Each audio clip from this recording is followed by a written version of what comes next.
Auzubillahi minash-shaytanir-rajim, auzubillahi minash-shaytanir-rajim, auzubillahi minash-shaytanir-rajim. AB radio télé liberté kan bi karido na famille novembre kolo kletan ani duru oyebi samba fla ani mugan ko aw bela jelen bismillah kenen konna ni wati na famille anga nige karafe juru o samanu do Suleiman Jara ni bela jelen ko alema ko jiji boss anga fulni tan nimbe aye ni wati na ko dem sante ko nyuma be makoroba dege noni famille Jakari ja damele ale be ka camera ko manipulate ko mina o yanga cadre belebele baye bi ama fo ka wolin mando onu bela jele ni che u ka yere ci la wati na o mana kuma barala o dinga balma ke Boubacar Sidibe bara tabulu la ko la chilindo sa majesté le PDG Almami Samori Touré nyo de fo yingo magnifique yani be kaba femba fofo no la mami nya fofo ibe kaba otikila madela ale de radio liberté groupe liberté ko sigi singa yasa an musaka kuna foni nyumandi aw machugo mina mali kono mali koka teleba bololo ni o interneti o sanfela ye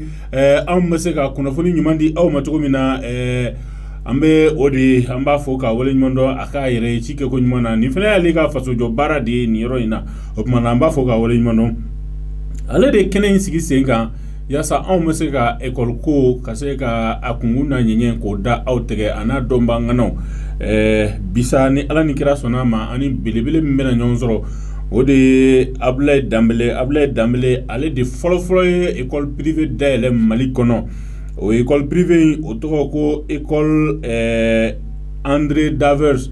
Donc André Davers a fait nié femie back of ya ikro o mana turgoro bugu amba fu ka wolin mondo nu ye école privée d'elle a d'elle chokola nous école privée d'ailleurs ka critère belajilin dafa ngabi amena bi baroke feminga o de école privée be ka falen kare kono fam befe iba fo korobro ka keto iba fo korobro butiki donc yala école privée nous me critère rempli wa aframi ma carte scolaire école privée nous be o la batowa a forami ma cahier de charge o école privée nunumbe o la batowa munumba ke gagné me kala samola c'est-à-dire ni barala na manye kafoko adamaden glani de do na manye kafoko école lié adamaden ka mogoni fin glan ne yoro daele pour que ibe o barake akana ke jago doronyi akake a hukum konnana akake akakani cadre mi o konnana manya ye ka fo o de table ne warni soro bugune ni soro ngala je projet be molo jumene be warla jona école privée awo ni ya la ni ya daire mais à lancer al ninga papier au temulo mal lancer papier au ben sur sera là non teni joka papier qu'on atena a chamanda yoy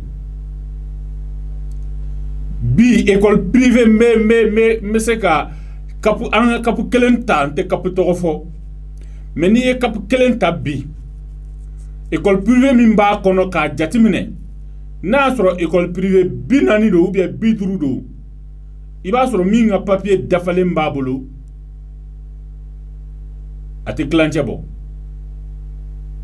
aka papier dafale mbabula ate klanche bo atobe mbada eleti iba soro mimbe cahier de charge respecté a cahier de charge konona kuma muni mumba kono ni ala sona ma ananga belebele Ablaye Dambele amena anda do lula amena nyefoli ke anye olula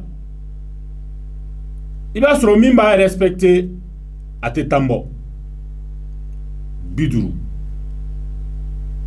ni misali d'État oh na fora ko lu beka fo ko lu feneye demson glambay ni ko ma ko jago kelaw do ba fo ko ayi ko lu te jago kelaw do ndone c'est le commerce jago kelaw do mais do be ulubu yere fa do be ou te metri wara ou ta ni e metri munu mo bo école de formation na ou ba nyini yere de Dobe a nyumau halo 13e mois oluba di ou kal l'école kramo ma pour que ka motiver oro la me asetu si c'est faux la dorlotin publicité te mais ni ye min kɛ o ka fɔ ni ye min kɛ o ka fɔ très sincèrement ni ye min kɛ o ka fɔ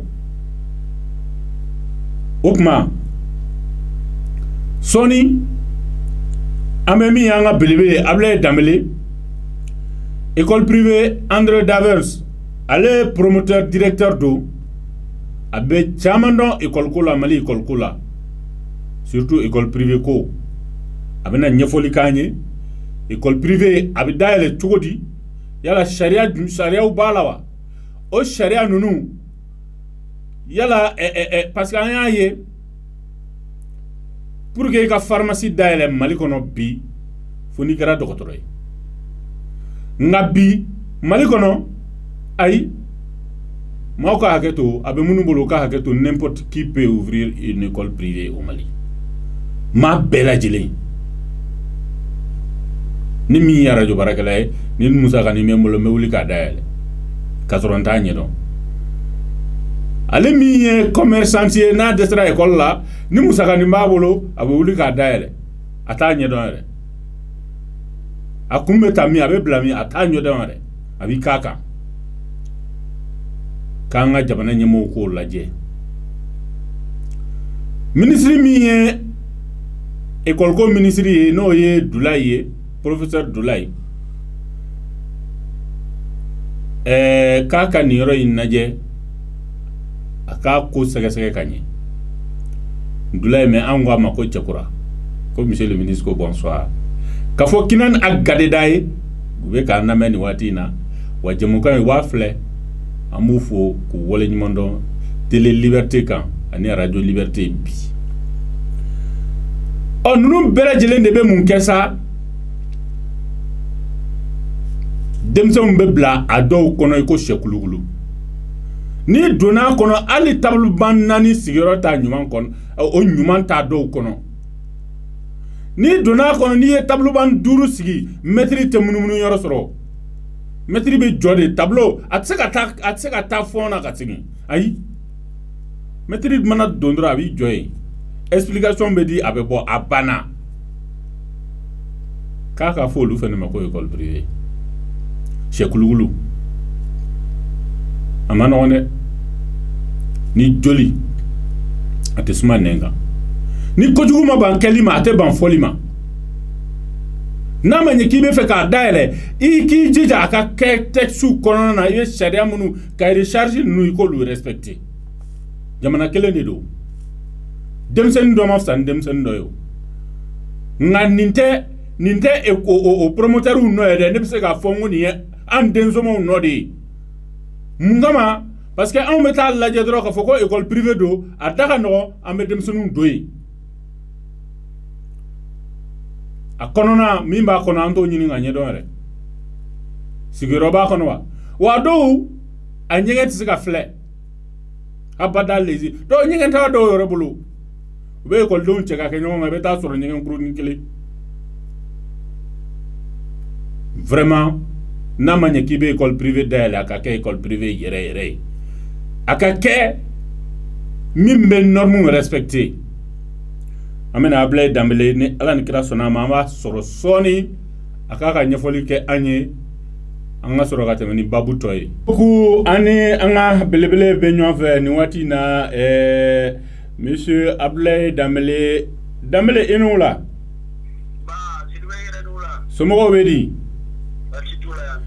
Dembele a ye min ye école privée fɔlɔ min dayɛlɛla Mali kɔnɔ ni a bɛ fɔ ma André Davers e y'o promoteur directeur ye aw bɛ école privée in dayɛlɛ waati min na a kɛra waati jumɛn i bɛ se ka dɔɔni fɔ an ye a la wa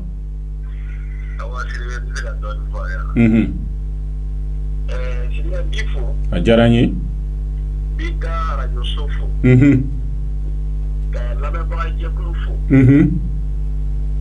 radio groupe na groupe liberté ka a sigibagaw bɛɛ fo sibe aw ka foli tɛmɛnen kɔ i b'a to n ka foli kɛ belebele dama dɔw ye n'o yɛrɛ ka cɛsiri y'a to ne Ablaye Dembele kɛra école karamɔgɔ ye o belebele dɔ bɛ Sabalibugu kan fɛ ko Lamine Togola allez éducation physique de ne conduisez pas dans la isa kalan global bola ba kalan ngoro ko fe sen la fia bola lerega école sababu e cheba mi o idisa jara o be mayamu ko fe sen la fia bola inspecteur folom ya mo re ba moy touré abe palola abe hippodrome ko fe abe sen la fia bola kosobe ministre mi yere hakilna di malima o umar shaka baya kra ministre abe sen la fia bola abe hippodrome ko fe école ba era bula ga école to mama cham oh sidibe nunu ga folie wajibi kadaka ne karam ni olu de ake olu ga jasiri de ake hakilna bora ministre Umar Shaka ba de la 1985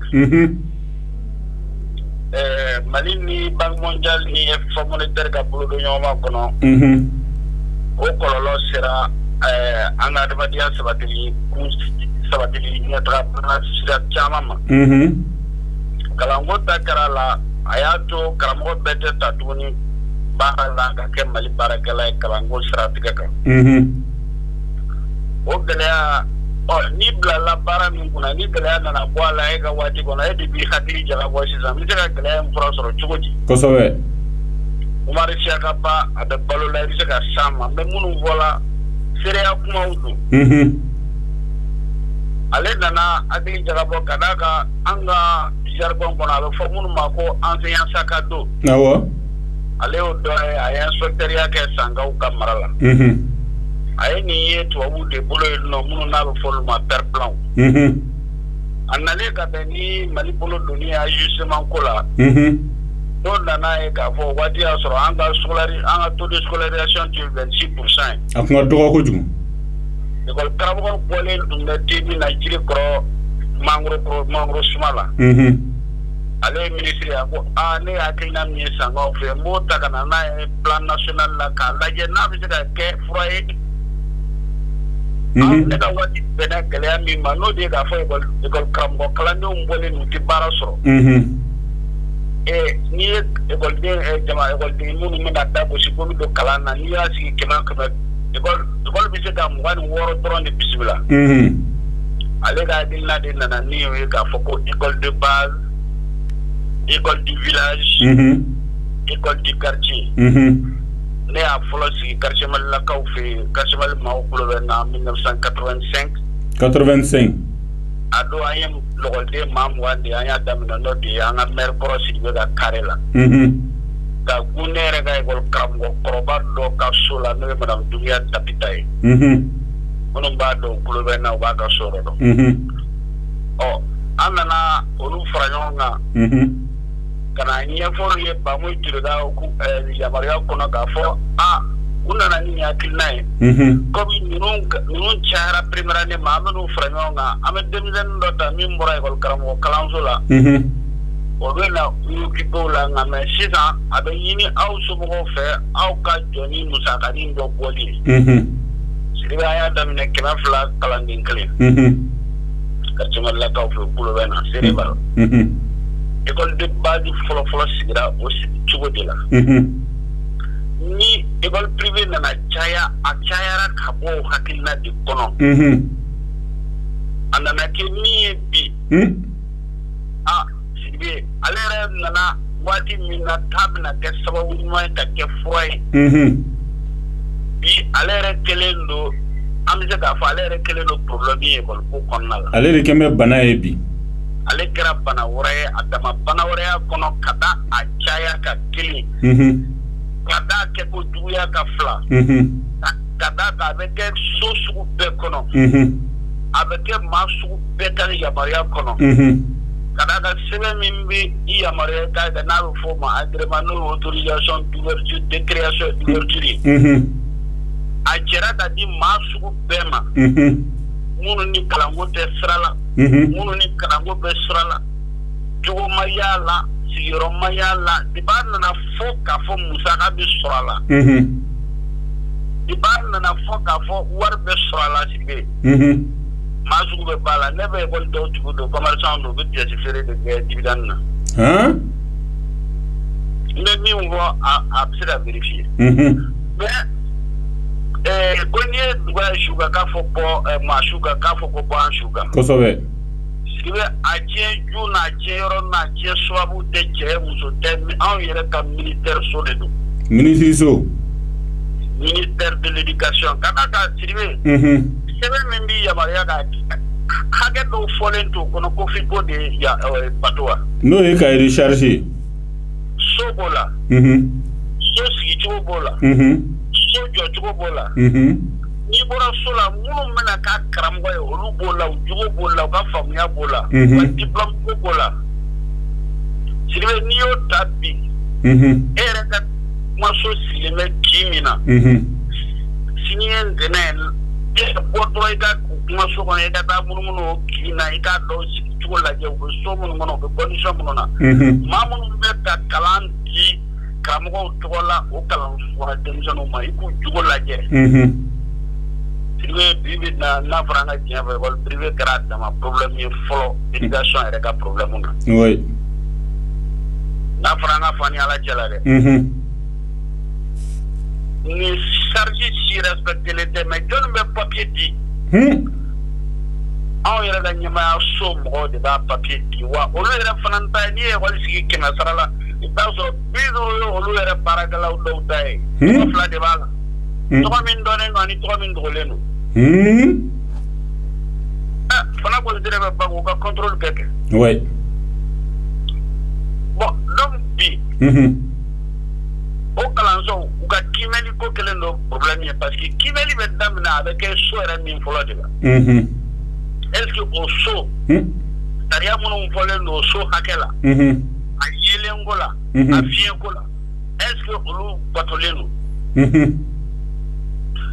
ni bora ola no infrastructure équipement mobilier bena ube kalanga mina mununa mina ya mariale noa kana ko sraka kramgo munungu kuna kramgo famille noa sarasu bebe di kada barago geleaka kosowe bibi ambalma program ko doga ga do mais école privée mancha propre boutique bien kosowe akara va fo carré benaga l'école privée oui sibe et prix ko be bala oui atogara minda suruna minda kadi ni musaga be kuna abena de condition fe na sane mo to la de ko be dembulo ne daga di ni ay ni be do fe stratégie tala drabatique tala ni ne kay ni ne gani ni da be ni musaga be kuna amake di mara yoro wa ko sirwe ni ablalo mo ko gawa ko ayo ko mo zana de ko ni te volo direct ya ba fara yaro dore ndi ya awara mo ngara si ba follow ye bi awara ni bu ba yere la kada ambara ke nyonga mo ni ya maro la kana sigi on de la akea il se pour di progrès ni nga Suleiman Jai à l'époque ani Ibrahima Remi Doumbia ani ne an ça de privé représenté cabinet la tonsigi bela ayazro ministre de ministre la sama chebudu awo aya va anga golu laje golu munu an yere dalen do ala pedu ka fo 72 golu ya mari alende an yala na ko wa ndara zoro lycée daire li 7 be do golu uga bomi mu budo dam jesu je jaba be ka so ay garage dronjo anya resanti a do aka chay golu keme bo mabo keme il se ga pas progrès ni ngale seben tashila seben fosi tala u daire lelo halsa ministère somar yamaria ta ko lu datugu ay anya lisiga da bati ya wadi ano so se ko ministère la fosi ma bala sibe wabi ni nombre ni mi ma faraga fen de ma bala parce que anya nga enquête bambulo c'est un million ou bien un millier mais si vous n'y êtes pas, secteur lycée privé ni enseignement technique privé ta. Qu'importe marala. Parce que na doya fa ku daraso gardien de lycée dans le lycée même gardien d'obolo. Kanada parti ministre de l'éducation kuna wadi la au parti mado.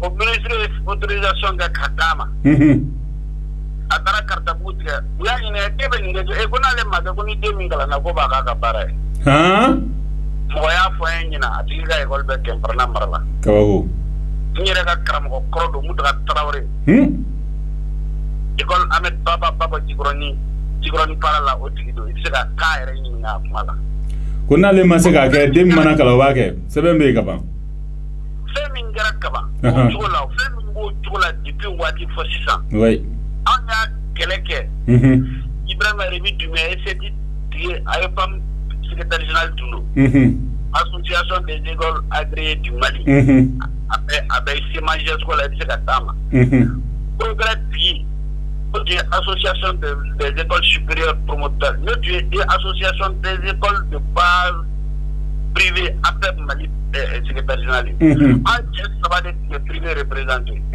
école de base autorise papier flom ingora la Suleiman Kone wasro de directeur national de l'enseignement fondamental directeur national Soloba Kadi année de papier flom caractéristique il faut que le promoteur soit ou l'enseignant soit un enseignant de bonne moralité. Le promoteur soit un enseignant de oh ma au papier inte tuguni de wa ko bi dam o lu bora la sa to gara sa ni ministre mi no be parti mi no ba da ka mo ma ni mo na mo be ministre lo bo aboka dam parce que be di ma la ka Mali ko den chaman che ga di ma o chene o parce que école de Mali école de wa fo ma élève état ko de gra ja ko yi sisan o de gra ja ko kunye o de gra ja ko kunye parce que o de akabe di ma ko tertiaire 60 000 francs, industrie 80 000 francs, frais de boursuto là. Donc, tant que chama mi bolongaki, aja la madi rauda pinya bu kurobroga ka tunga tro boutique bina sukoro kilo santu ko na bina lodi boîte santu ko na. De ba no blala hake klena ku klena na ba. Kalango maba. Na bana. Kalango ibi kala wajibiya ni critère fin ko mabwala.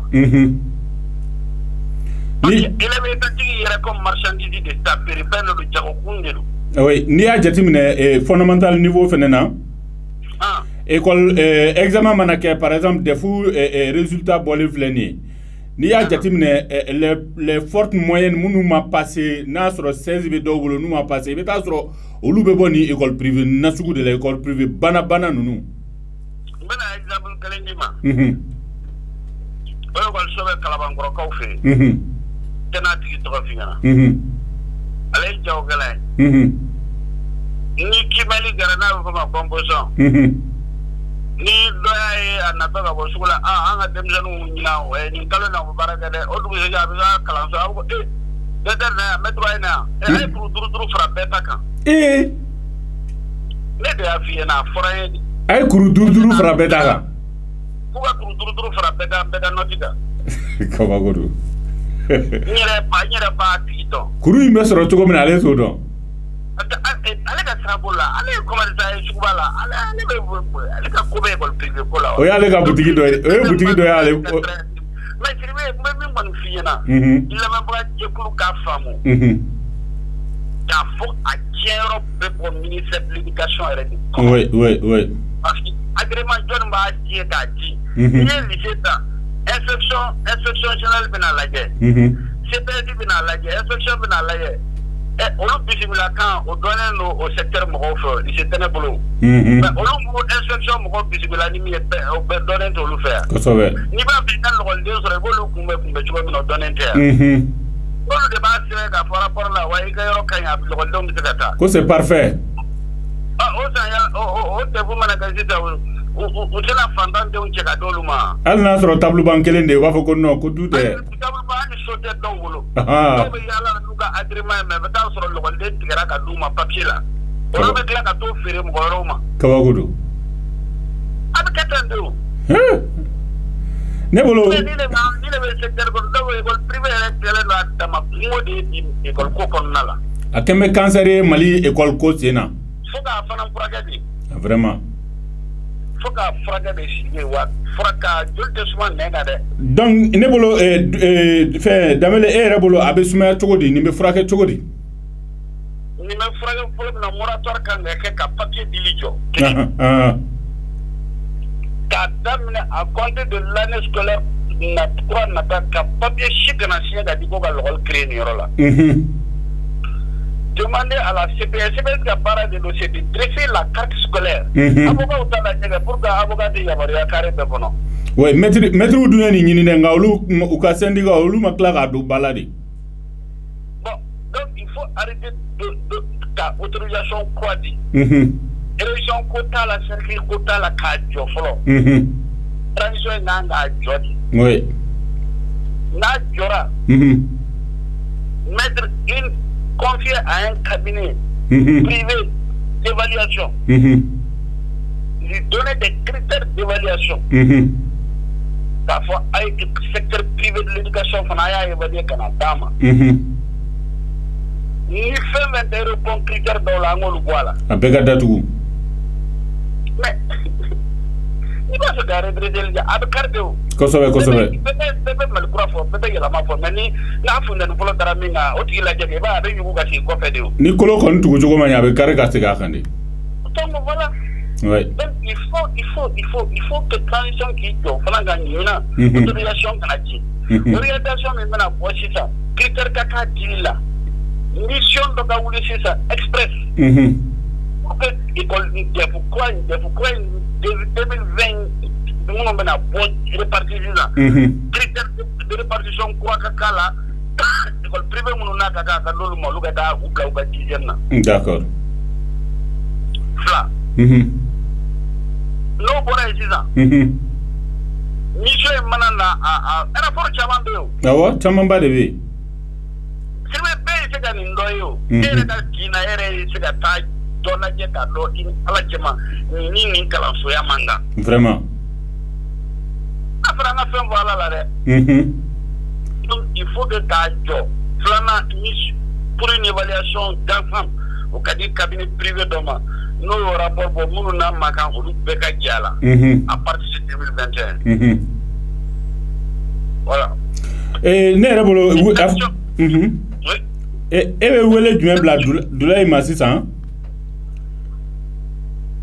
Doulaye ma. Ah, Tchekourake. Bon, Tchekourake to na nyakli ka ba de yeri breke. Dama mono fo Doulaye. Ni nan debu ke kara commission la et Sirbe ye chama mela. Kosobe. Jabi bora 64%. Donc olu yere répartition de Doulaye bolo ya dama problème. Kosobe. Na ki ya critère kake o répartition na flo. Ni masam kan jabate ta ni kan musa ta classe do datulen de golden ta kono pamba kono. Awo. Ta la gesini. Lycée Askia o chaman babe. Donc Mamadou Sara chaman babe sal chaman datulen do. Kolo de fa flo. Et puis vous avez la guerre maman ni be fangala idée na ta école publique là. O ka critère do.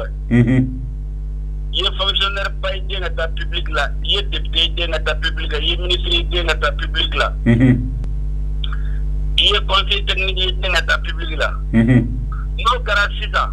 Au critère pour ça. Il y a une école publique planima. Kosobe. Ta fianani au investigation de la base de la faute de meeting pour la école publique là. Il a relevé la poste là, ça veut dire que Emma au Taiga école de Managa Kalamola. Oui. Mais là, à ta main 600, il y a un examen Bekra. Ah ouais? À la CNC, la mission réaffectée académique à la ressource na moyen paix. Il faut répartition, mais d'abord donner la meilleure clé de répartition, le plus grand nombre au lycée public. Les doter des moyens en conséquence, moins humains, moins matériels. À la graine, à Kayena, Bigi, Nuan Chaman, Gadi publiquement. Kramoko Kadouma. Pourquoi nous fa follow? Na totora mie, nous na réparti privé mon union entière. Critère crainte kala signé. Au cas privé la kikawi. Au cas privé la kikawi. Infrastructure, ressources humaines, matériel. Donc au critère ou câble, addiction d'électricité, toilettes modernes. Avec des rampes pour les handicapés. Pour le faire kala. Oui. Donc maintenant, on va se regarder au privé. Et on va 5 dernières années, on a un résultat au Kalagé. D'accord. Voilà. Là, tu m'as fait un mieux. Allez, qu'il faut, il a pas de la main. Adjarani. Quand un maître Koroba nous faut. Au Bela Jelen Klobila. Les grammy au lieu de ala no sababu ma ka foli krenga la min dola sababu ka foli la min Klobila nga foli ba yere wala ko ba fo ko sebe ala a minga wal tiwnyo ka carrière la ka barka amin arabi ami minga mali tiwnyo ka carrière la ka ko amin arabi salim merci bien Dambélé Ninje Ablaye Dambélé hanga belebele féminin école privée Eden Davers André Davers au promoteur do amba fo ka wole nyondon ayere bora ka wala like 600 kosobe minye école privée ko Mali kono bi a dogolente machila amanya tukun akande ko bolobiri nyana ote galoye sa ni ko make ka nye na anya namu ka danyon ka bin chien ka bo chien ka ke binga abangono ka metandon inscrit école privée munu na école privée bana c'est-à-dire ni ko dugu ma ban kelima te ban folima école privée fin na te critères rempli olu ye bana de ambe maudon munu école ko jaru yera de ou yera ba kunye a kadouye ou befe fene ka Mali deme ka Mali demson deme pour que ou se ka bonno la tuko mina ni ye école privée de qualité o qualité ye vita tro atigi aye école kramago de walma école kramago de ka diriger école kramago yere mi mbora école kramago kalansula mais bi ote fambe koron parce que ni munu nana contrôle la Ablaye Dambélé ya foto ko mina olu kumben to ko donelo ko Doulaye professeur Doulaye Konaté aka lajɛ ni an bɛɛ lajɛlen ko ale ma ko cɛkura aka lajɛ vraiment aka dansigi kɛ nin ko in na an bɛ nɛgɛjuru labila an lamɛnbaaw ye 66 74 33 48 66 74 33 48 anga belebele do be ka namɛ minamba tangara fo ya fo amnalay ama fo ale fene la kol kramo korobaye abe segena finya bola be jamo kay naja tele la aba lamɛ radio la wati be ante sege u ka hakilna dili la ama u ka conseil u dili la ama u ka foli la PDG ani aka maw bela jelenye Nejuru ba ka blala 66 74 33 48 ameta technicien fanfɛ sangani kelen ka nejuru la blama oye ma dobe nejuru la ni wati na inula allo assalamu alaikum wa alaikum salam wi ka radio fa wa ibon ni ta radio berbe to ito ni jamu wa ne to Maman Touré ba wele ka bomi ta yela ka bo tabalibu Maman Touré kuma bi bolo wala Maman Touré ne ma ta yene journal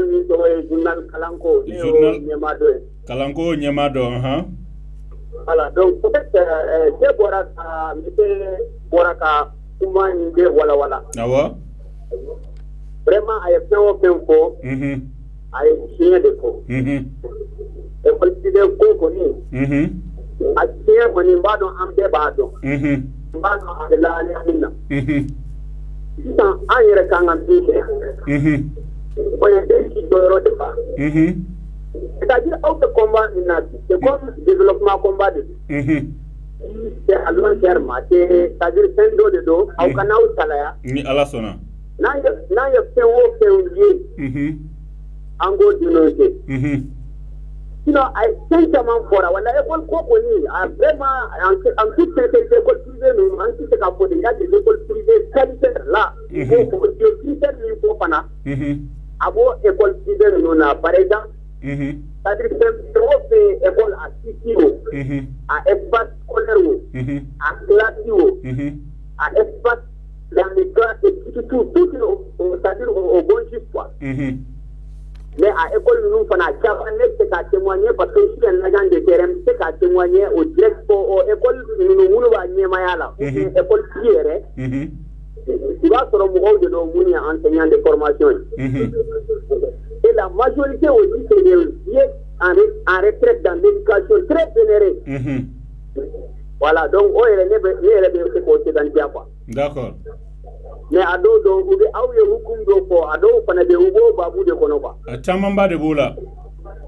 Chamamba, à l'école, vous avez eu trop man comme on a pour trop bien. D'accord. Mais école, donc. Et voilà, c'est des commerçants de BK gérer. Mais il y a des fois pour que vous cassez l'école, nous faisons la bonne journée. École do ere be ne ere bora école to kono ne ere bora kono mais na depuis 2013 ne ko ya enseignant ko sai na era ma mais problème do la école to ina école to ci be Côte d'Ivoire de coopérative économique avec Côte d'Ivoire donc ay école kalfa mo mi bolo fana ke pojo école kola ani école ne tri blala nyonna tena covid 19 ko fe manga yere willa ko les promo les cadres directeur yere ne ci akola. D'accord. Voilà, les enseignants, à un moment donné, nous avons un tribunal de travail là, les enseignants, nous avons des problèmes parce que nous pas maintenant. C'est-à-dire que le code de loi, c'est gagné pour quoi, voilà, c'est gagné. D'accord, d'accord. Mais comme l'école d'eau, voilà, c'est-à-dire que l'école d'eau, c'est quoi,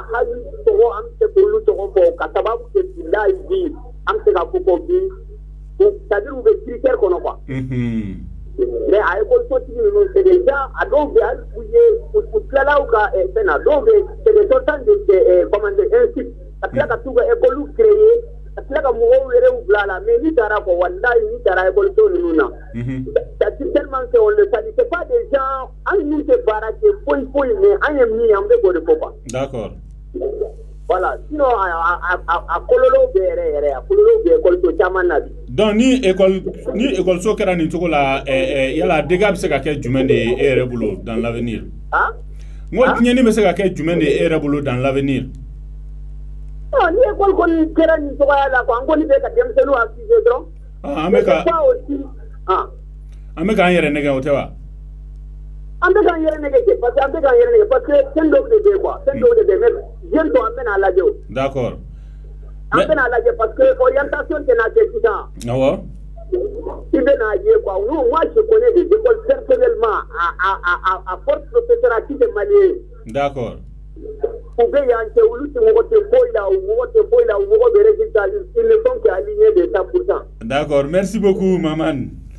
Voilà, ok, merci. Merci bien. Bonne soirée. 66 74 33 48. À Radio Télé Liberté, émission Notre École Noatina, féminin, école privée au Koye, avec Mana Odela. Et nous là? Et Bika Radio Faneba, et toi, Nijamu? Aïsata Ika Radio Fa, Aïsata Jamu? Aïsata Sissoko, et Bamele Gabomi? Dauda Bulu. Aïsata Sissoko, Dauda Bulu, comment vivez-vous?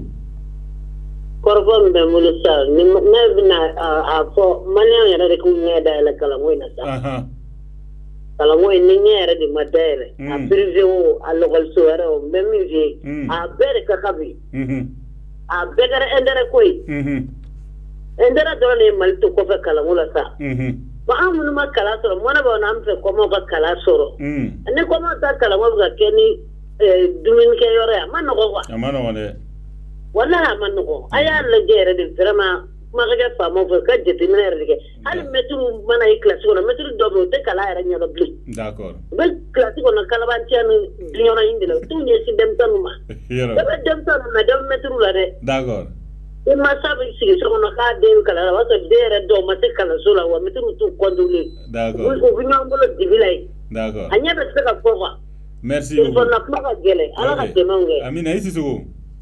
66 74 33 48 Radio Télé Liberté, émission Notre École Noatina avec émission Notre École de la Mer et nous là.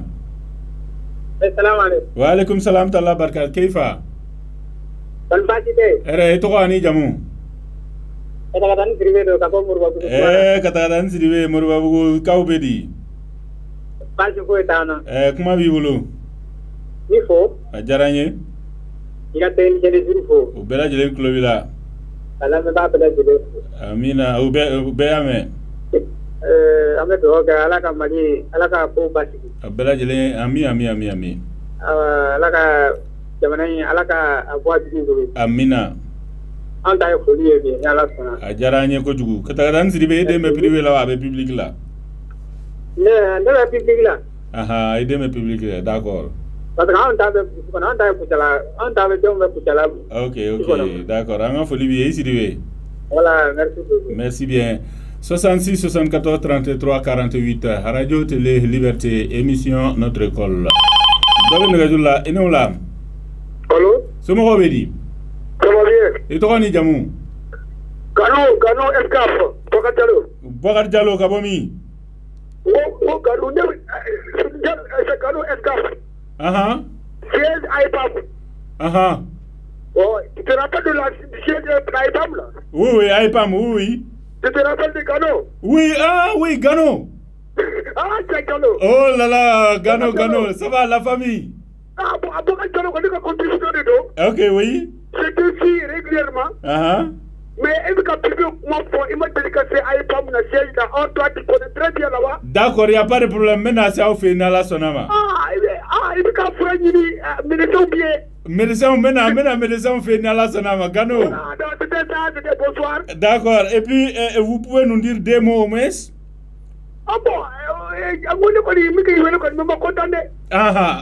Mais Ani manqué il t'a docteur de fait. Mais t'as docteur fait Nala Sonama. Mais c'est qu'à comment faire toutes les semaines. Et moi c'est au siège là. Oui, Nala Sonama, mais c'est siège là.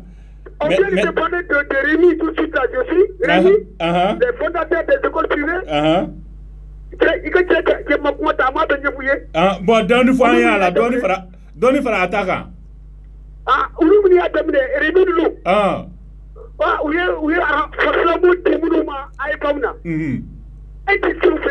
Oui, maintenant, Gano. Oui. Mais, au cimetière, Benebolo, parce qu'il n'est pas au fait qu'à la guerre. Maintenant, d'où au tika kekanye, fiefio, et be moune fort gouvernement au cola.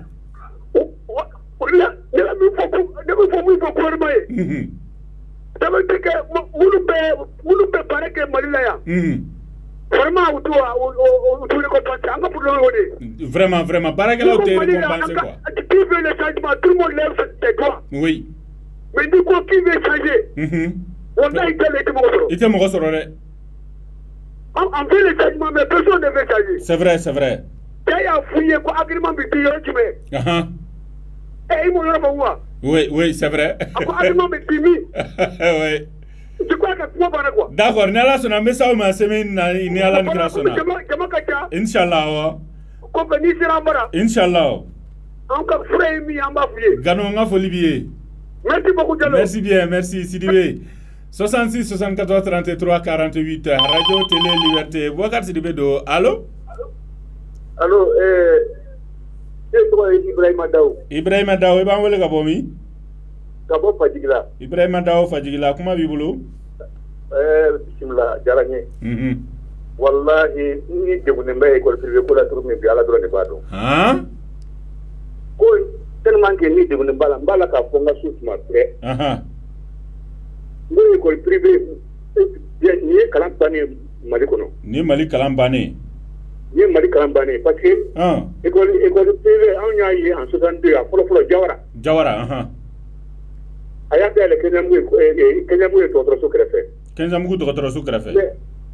Jawara ni ala kan ni muri ko kita la biyo kalande. O de jara o retraité ta on nyana kata ala senglay. Bon mais école privée c'était ayra ku gafsa ali public. Awa. Parce que ko kra mo nyana ma do le babolo. Mais c'est ça. C'est programme même na drama flat pro ne ba dale.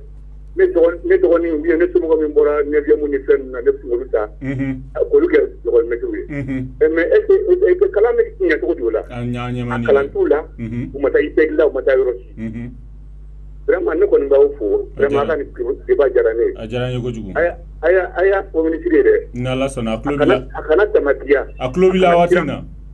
a k'a ta k'a ɲumanba ɲɛ kan. fɛn bɛ kan ka datugu a y'a bɛɛ datugu. vraiment. voilà pour an ka Mali bɛ se ka sanuya quoi. merci beaucoup Idaho. voilà an bɛ Mali nɔfɛ. merci bien. 66 64 33 48 radio télé liberté émission notre école Watina ambeka kuma famille école privée Mali kono a bombe bi ko tige allô. Oui, allô, bonsoir. Bonsoir, somo odun. Oui, je vais très bien. Bon, je vais moi je vous entends très bien, mais souvent pas mal de ici burkinabé. Oui, votre nom s'il vous plaît. Votre nom s'il vous plaît. Le nom c'est Ido Chouaïd. Ido Chouaïd. Ido Chouaïd, oui, vous avez la parole. Voilà, donc c'était juste pour apporter une contribution. Bon, comme moi aussi, bon, je suis dans l'enseignement, mais ce que j'ai remarqué, c'est exactement comme ce que vous avez dit. Aujourd'hui, moi, j'ai même été dans une ville ici au Mali. Bon, c'est une ville périphérique vers dans la zone de Banamba. Banamba, oui. Oui, j'ai vu des élèves que moi j'ai encadrés au Burkina. Ils n'ont même pas dépassé la classe de 7e, 8e. Ils sont aujourd'hui enseignants dans cette zone. Ça m'a vraiment choqué. Ah bon? Et je ne peux pas comprendre que des élèves qui n'ont même pas atteint la classe de 9e. Ils n'ont pas atteint la classe de 9e et ils sont enseignants ici. Enseignants, ils sont là, ils sont enseignants. Ça fait pleurer. Ça fait... J'ai envie de pleurer, vraiment. 4e, 5e, 6e année. J'ai envie de couler les larmes. Bon, ouais, j'ai pas compris. Je dis ça fait pleurer. Non, mais c'est choquant, c'est vraiment choquant. Jusqu'à ce degré, bon. Ça fait mal, quoi. Non. Donc, et moi, vraiment, ce que j'ai comme appel à dire, c'est que les autorités maliennes voient vraiment la situation de l'enseignement au Mali. Oui. Il y a eu des temps passés où, vraiment, nous qui étions au Burkina, nous avions envie de quoi d'avoir comme enseignants des Maliens, mais aujourd'hui, c'est le contraire qui se passe. C'est malheureux. C'est très malheureux. Moi, en tout cas, je fais appel. Et en parlant du privé, il faudra que ceux qui vont le privé, c'est-à-dire, il faudra qu'ils se disent, se mettre une chose au fond de qu'ils sachent les enfants qu'ils vont encadrer aujourd'hui, même s'ils sont en train de chercher de l'argent avec les établissements privés, ce sont ces mêmes enfants qui vont devenir demain les jeunes de demain et même les vieillards de demain. C'est vrai. Et ces mêmes enfants vont les apporter ce qu'ils ne peuvent pas voir aujourd'hui, ce qui est négatif. C'est vrai. Bon, donc pour moi, si tu veux chercher l'argent, cherche l'argent, mais sache que l'argent que tu vas chercher, tu ne feras pas sur cet argent parce que l'enfant que tu as formé, que tu as mal formé, celui-là va t'attaquer pour voir. C'est vrai. Donc c'est quelque chose. On ne regarde pas ce qu'on gagne aujourd'hui. Vraiment, c'est malheureux. Moi, en tout cas, je tiens beaucoup à dire vraiment que le ministre, s'il écoute très bien, il est à l'écoute présentement. On est dans un moment de transition. Que vraiment, ils prennent tout le temps pour revoir vraiment l'enseignement. Parce que sans l'enseignement, le Mali ne va pas aller loin. Merci beaucoup. Sans l'enseignement, le Mali ne va pas aller loin. Merci. Parce que, donc, merci. Donc, je m'excuse vraiment pour bonne soirée. Non, il n'y a pas de souci. Merci beaucoup. 66 74 33 48 Radio Télé Liberté. Émission Notre École. Vraiment, ça fait pleurer. Hein. École de Mounoubora Burkina Haloum, c'est 9e na. Loube école privée Karamoya Labi. Allô? Allô, Anna. Somo Wadou. Rosela. Et toi, Ani Jamou? Balamande Keda. Balamande, Enifama. Doni. Comment vivez-vous? Ka foli di ma. Jaranye.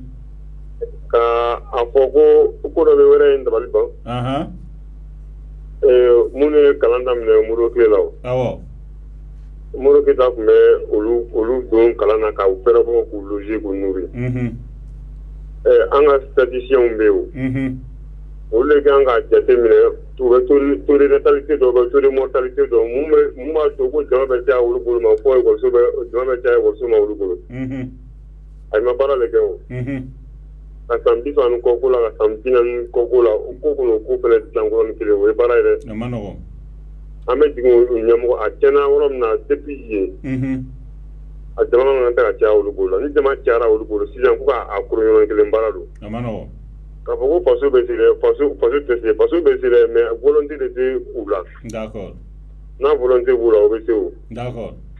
A ko so ne nda la kelme privé la kelme fondamental la.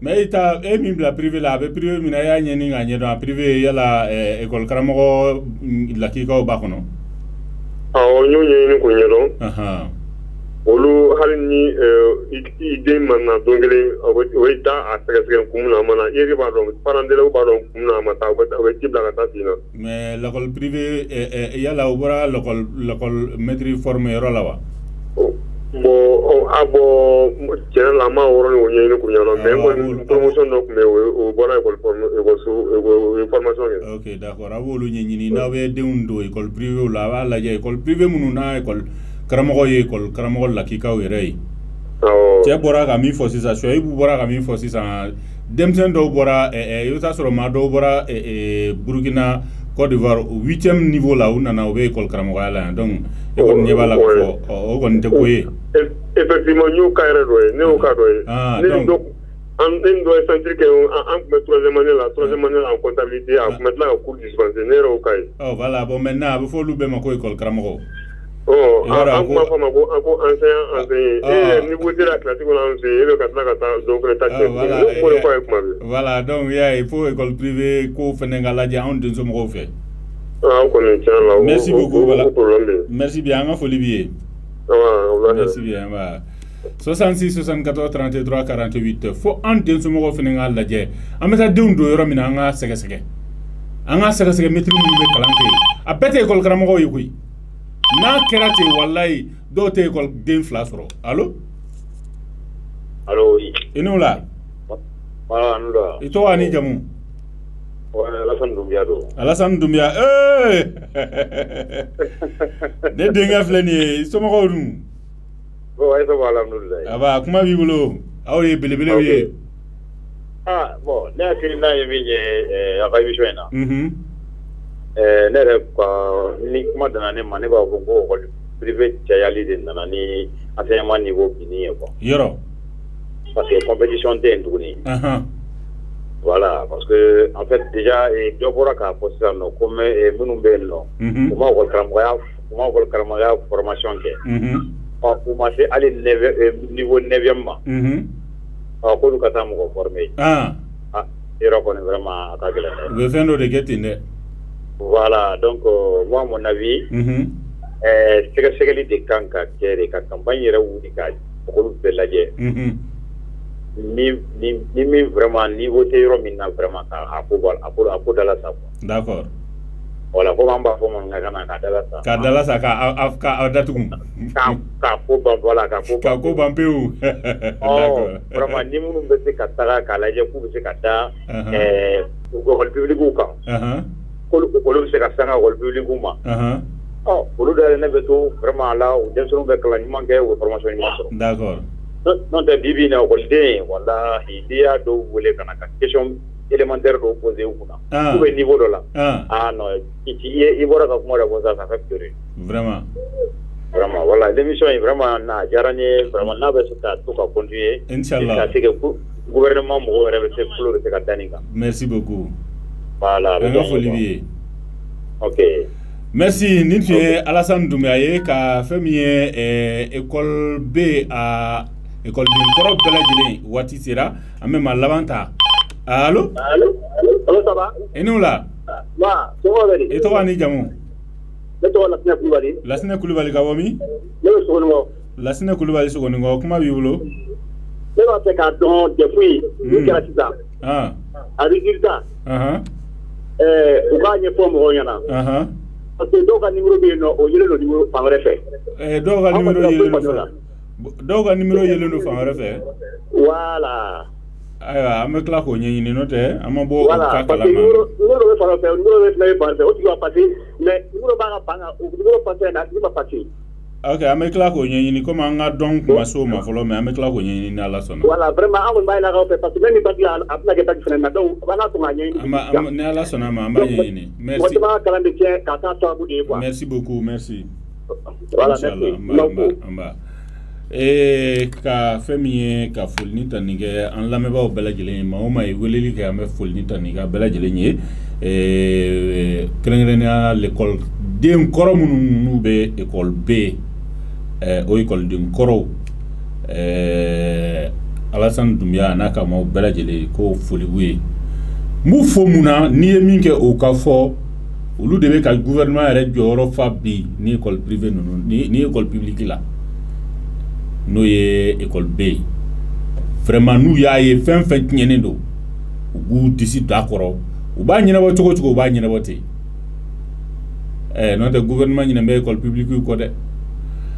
Bisa an ka baro o tun bɛ fɛn min kan o de ye école privée a bɛ ka wuli fan bɛɛ lajɛlen fɛ i b'a fɔ ko champignon dɔw yɛrɛ ko kɔrɔbɔrɔw ka hakɛ to kɔrɔbɔrɔ butigi nka yala a ɲuman a bɛ compter bolokɔniden na a lakika ni ko lakika papier bɛ min bolo a dafalen i bɛ temps jɔ i bɛ taa sɔrɔ a bɛ 3 de bolo walima 4 a cayalen y'o ye. K'a fɔ ko min ka papier bɛɛ b'a bolo min b'a sariyaw bɛɛ respecté k'a fɔ e ka ouverture i ka création b'i bolo i ka ouverture b'i bolo ka tila tuguni e ka maîtrise bɛɛ ye maîtrise lakika ye minnu bɔra école de formation na k'a fɔ tuguni min ye cahier de charge e b'o respecté parce que cahier de charge ko école privée n'i y'a dayɛlɛ kalo 3 i kan ka se k'i ka maître sara k'a sɔrɔ hali parents d'élèves ka contribution tɛ k'a sɔrɔ gouvernement ka contribution tɛ mais bi ni parents d'élèves ma kalo 1 sara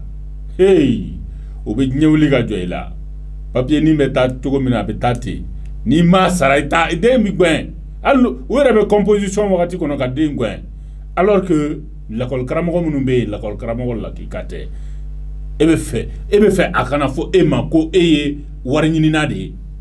Hali sini a bɛ fɔ k'e ye wari ɲinina de ye e tɛ ka denmisɛnninw ka intérêt jɔrɔ mais e bɛ k'i ka wari de jɔrɔ donc an bɛ foli ni tanuni kɛ maa o maa n'a bɛ ka baara in kɛ ka ɲɛ n'a bɛ ka école karamɔgɔya in don ba la n'a bɛ ka écoledenw kalan k'a fɔ ko Mali écoleden bɛɛ ye kalancogo kelen de ye an b'u fo k'u waleɲuman dɔn an bɛ bɔ jɛmu kɔnɔ k'a fɔ ni Ala sɔnn'a ma sini 17h an bɛ ɲɔgɔn sɔrɔ kɛnɛ in kan yan inchallah thème wɛrɛ an b'o ta ni Ala ni kira jɛnna n'a ye.